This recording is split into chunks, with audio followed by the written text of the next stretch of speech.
વિશ્વાસઘાત કરી ટ્રેક્ટરની ચોરી કરનાર આરોપીને ક્રાઇમ બ્રાન્ચે આખરે દબોચી લીધો છે. સુરતના ભેસ્તાન વિસ્તારમાં બિલ્ડરના વિશ્વાસનો ભંગ કરી કિંમતી સામાન ભરેલું આખું ટ્રેક્ટર લઈ અને ફરાર થઈ જનાર રીઢા આરોપીને સુરત ક્રાઇમ બ્રાન્ચે દબોચી લીધો છે.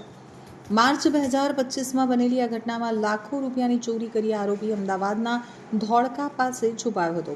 પોલીસની થાપ આપવા તે મજૂરી કામ કરતો હતો, પરંતુ ટેકનિકલ સર્વેલન્સ અને બાતમીના આધારે ક્રાઇમ બ્રાન્ચે તેની ધરપકડ કરી લીધી છે. ઘટનાની વાત કરીએ તો ભેસ્તાન રેલવે સ્ટેશન પાસે આવેલ ઉમ્મેદનગર ખાતે અંકિત લક્ષ્મણભાઈ મિયાણીની કન્સ્ટ્રક્શન સાઇટ ચાલી રહી હતી. અહીં મજૂરી કામ કરતા બે સગા ભાઈઓ તારિકુલ અને અનિકુલ રેહાન ઉપર માલિકને ભરોસો હતો.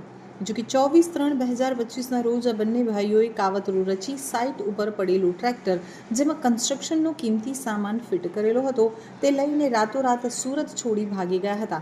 આ ટ્રેક્ટર અને સામાનની કુલ કિંમત 6,12,033 જેટલી થવા જાય છે. તો સુરત શહેર ક્રાઇમ બ્રાન્ચની નાસ્તા ફરતા સ્ક્વોડની ટીમ પેટ્રોલિંગમાં હતી, ત્યારે તેમને ચોક્કસ બાતમી મળી હતી કે ટ્રેક્ટર ચોરીનો મુખ્ય આરોપી તારિકુલ હેનારા અમદાવાદના ધોળકા વિસ્તારમાં છુપાયો છે. બાતમીદારના જણાવ્યા મુજબ આરોપી ધોળકાના અંબિકા સર્કલ પાસે એક નવી બની રહેલી બિલ્ડિંગની સાઇટ ઉપર મજૂરી કામ કરી રહ્યો હતો. બાતમીના આધારે ક્રાઇમ બ્રાન્ચની ટીમે તાત્કાલિક ધોળકા પહોંચી વોચ ગોઠવી અને આરોપી તારિકુલને કોર્ડન કરી અને ઝડપી પાડ્યો હતો. તો ભેસ્તાન પોલીસ મથકે BNS 2023ની વિવિધ કલમો હેઠળ ગુનો નોંધાયા બાદ પોલીસ તપાસમાં આરોપીનો સગો ભાઈ અનિકુલ રેહાન અગાઉ પકડાઈ ગયો હતો. જો કે મુખ્ય સૂત્રધાર ગણાતો તારિકુલ પોતાની ધરપકડ ટાળવા માટે સતત સ્થળ બદલી રહ્યો હતો. તે મૂળ પશ્ચિમ બંગાળના માલદા જિલ્લાનો વતની છે, જેથી પોલીસને આશંકા હતી કે તે વતન ભાગી ગયો હશે, પરંતુ તે ગુજરાતમાં જ અલગ અલગ સાઇટ ઉપર નામ બદલી અને કામ કરતો હોવાનું બહાર આવ્યું છે.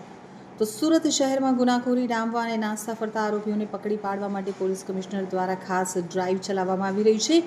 ઉપરી અધિકારીઓના માર્ગદર્શન હેઠળ ક્રાઇમ બ્રાન્ચે અલગ અલગ ટીમો બનાવી વર્કઆઉટ શરૂ કર્યું હતું, જેમાં ભેસ્તાન પોલીસ સ્ટેશનના આ આરોપીને ઝડપી પાડવામાં સફળતા મળી છે. તો પકડાયેલા આરોપી વિરુદ્ધ હવે કાયદેસરની કાર્યવાહી હાથ ધરી વધુ પૂછપરછ શરૂ કરવામાં આવી છે. ઝડપાયેલા આરોપી તારિકુલ પશ્ચિમ બંગાળના માલદા જિલ્લાના ખાસ મહલ ગામનો વતની છે. તે સુરત જેવા મોટા શહેરોમાં મજૂરી અર્થે આવી અને વિશ્વાસ કેળવી બાદમાં ચોરીની ઘટનાને અંજામ આપતો હતો.